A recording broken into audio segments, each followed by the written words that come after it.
This video is brought to you by Incogni. Stick around to hear more about the special offer they are providing to the entire upper echelon community.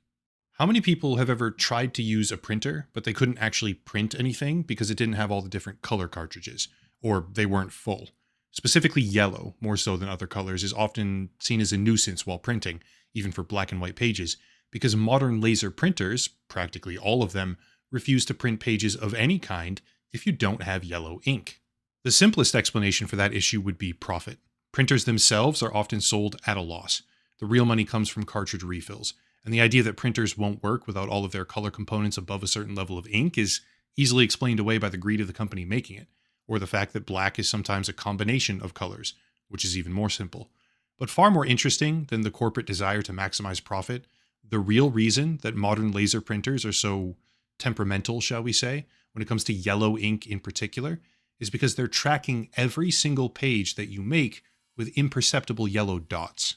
It sounds like a conspiracy theory, and it was, up to a point. But in 2004, in an article which has now been taken down, initially published by an outlet called PC World, a senior research fellow at Xerox, the company that originally invented laser printers in the first place, named Peter Kreen, came forward with the revelation that as far back as the 1980s, practically every single major printer manufacturing company in the nation had secretly agreed with the United States government to put imperceptible yellow tracking dots on every single page that was ever printed, which would contain the date and the serial number of the printer used to make it. This entire program was later claimed to be an anti-counterfeiting measure for currency, but after the rise of security threads, 3D ribbons, fiber measures, and watermarks, the level of sophistication required to counterfeit US currency far exceeded anything ever possible with a standard laser printer. Still, according to the Electronic Frontier Foundation, the EFF, seemingly confirmed with Freedom of Information Act disclosures in 2015 and updated once again in 2017, quote, "It appears likely that all recent commercial color laser printers print some kind of forensic tracking codes," end quote. And the list that they have so far developed of confirmed devices at that time, it's deprecated now, they don't update it anymore, but at that time, contained practically every single popular laser printing device on the market, period, from every single major company. Except, funnily enough, Okidata and Samsung. Shout out to Japanese electronics. Anyway, as interesting as that is, the fact that practically every single piece of laser printed paper from any major electronics brand on Earth has secret forensic identification dots embedded into the page, tracking all sorts of different data points, as interesting as it is, and fully in line with the video premise that everything will be tracked, it's also been known about for decades, not exactly a revelation. What is a revelation, however, is that the ability to track content, location, device, or frankly, any other information you can think of, is no longer isolated to the world of physical print. It's making the jump to the world of digital media in a way that is simultaneously genius, valuable, and potentially terrifying. Online browsing and data harvesting go hand in hand. Websites you visit, services you use, all of it harvests an insane amount of information about you. This is known, and then sells it for profit. Even your modern car does this when you plug your phone into it. However, one thing that you can do about it is curb the spread of that data when possible. Companies keeping or selling your information does not benefit you, aside from maybe customized advertisements, maybe, if you care about that. So for anyone who wants to cut back on the number of places where your data is stored, sold, and displayed, which can result in spam phone calls, text messages, and junk mail, among other dangers, the video's sponsor, today's video sponsor, Incogni, is here to help. It's a simple process. Sign up for the website, give them legal permission to work on your behalf, and let them know the specifics of what they'll be having removed. After that, going down their list, they contact the data brokers, of which there are hundreds, by the way, and they get your information deleted. However, since they're always improving the service, they now have an extra feature.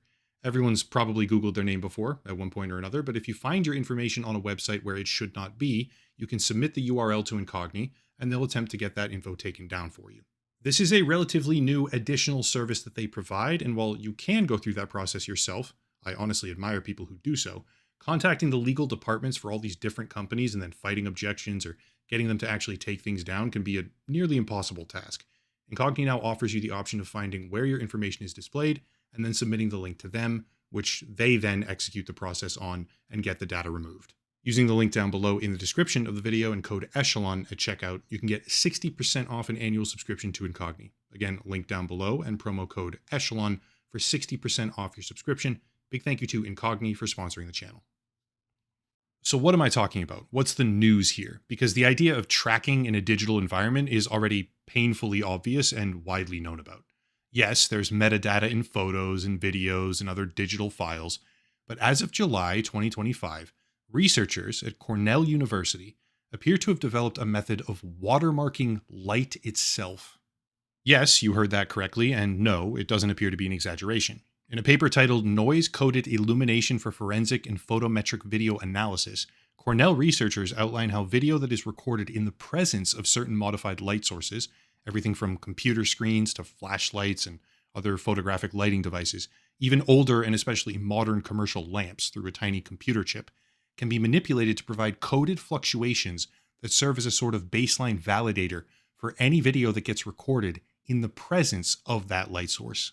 It's a little bit hard to explain, but the immediate and most valuable use for this kind of new process, as they note in the paper itself, is protecting specific locations from being the target of falsified videos. As an example, if you had speeches by notable politicians and used modified light sources during those speeches, anyone attempting to post AI fabricated versions would have severe issues when doing so, because the coded light source fluctuations wouldn't be there in the falsified version. We live in a world right now where the ability to fabricate audiovisual material is advancing much faster than any counter efforts to validate it, at least recently. So this kind of application is extremely helpful. Coding authenticity right into the light source itself when it comes to authentication is kind of genius. But much the same way counterfeiting currency with a standard laser printer is no longer even possible, yet tracking data is still embedded in practically everything that ever gets printed, the ability to watermark light itself has terrifying implications. Let me pose a hypothetical here. It's a little bit convoluted, but bear with me. Imagine that you and your friends host a party. You invite some people, those people come over, and a few of them go off and do something illegal. Maybe it's drugs, or one of them has an outstanding warrant, who knows. But the point is that you invite people over, and they go do something that they shouldn't. Well, imagine that someone films that action. Imagine that they take out their little iPhone and make their stupid little video, and then eventually that video winds up online, which is not exactly a far-fetched scenario.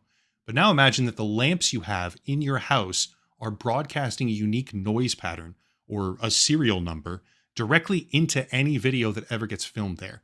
And then imagine that the manufacturer of that lamp, or the retailer, has a record of what credit card was used to purchase that particular serial number.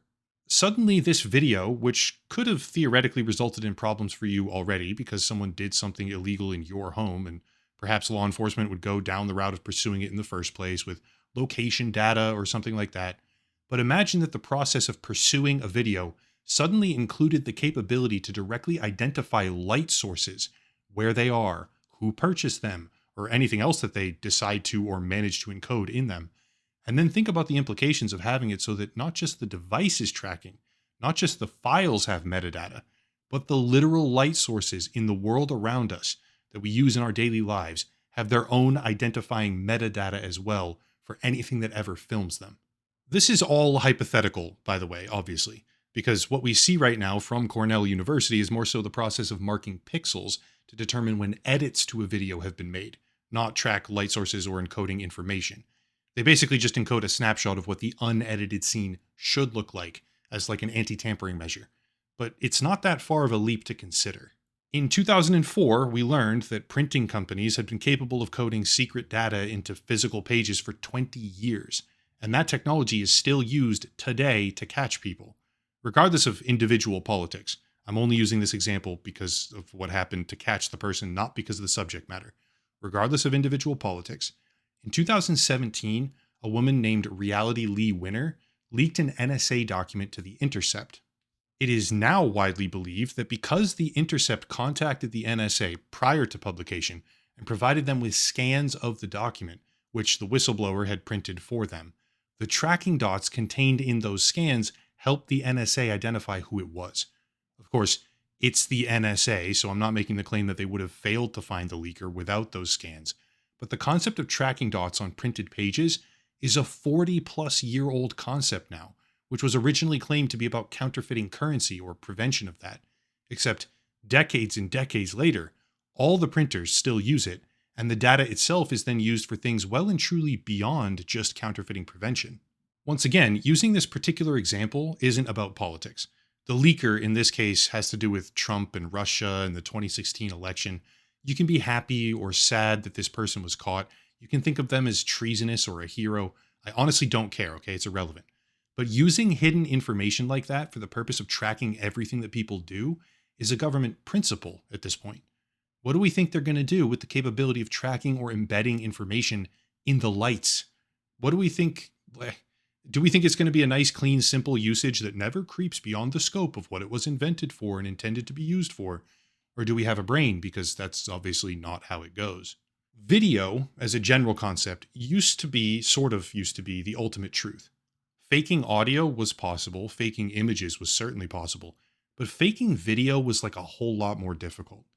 Video evidence, at least up until recently, was the final word of what actually happened. But with the growing capability for everyone with a commercial smartphone to fake any amount of video, audio, imagery, anything that they want, this kind of authentication effort is extremely valuable from Cornell.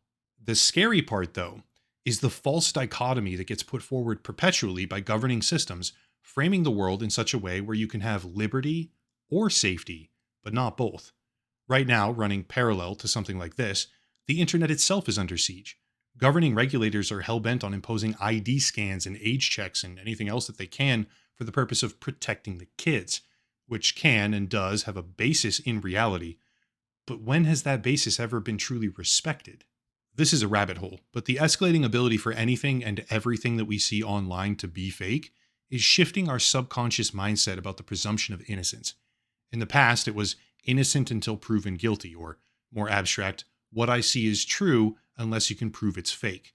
In this comparison, truth equates to innocence and guilt equates to lies. But it feels like lately we're shifting towards something else entirely.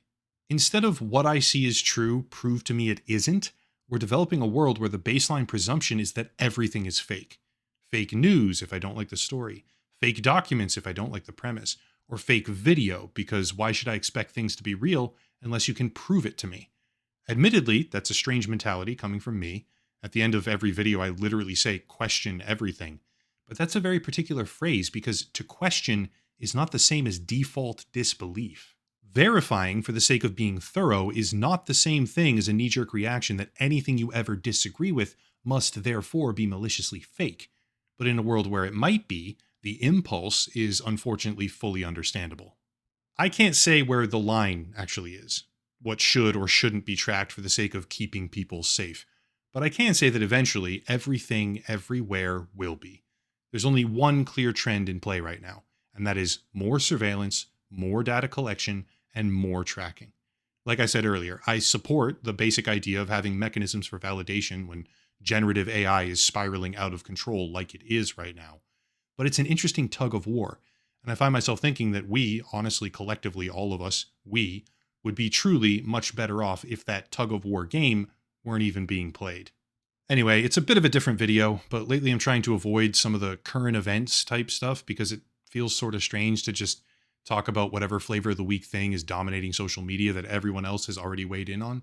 I've gotten feedback about this as well, and trendy news like that is certainly where the viewership is. I'll obviously still do it, but I also want to do topics like this when I can. If you want to support the channel, check out the links down below. The video sponsor, of course, Incogni, a special VPN deal, locals and Patreon, channel memberships, etc., etc. But I'll cut it there and stop rambling. As always, thank you all for watching. Question everything. Don't default disbelieve everything, but question it for the sake of verification. And have a nice night.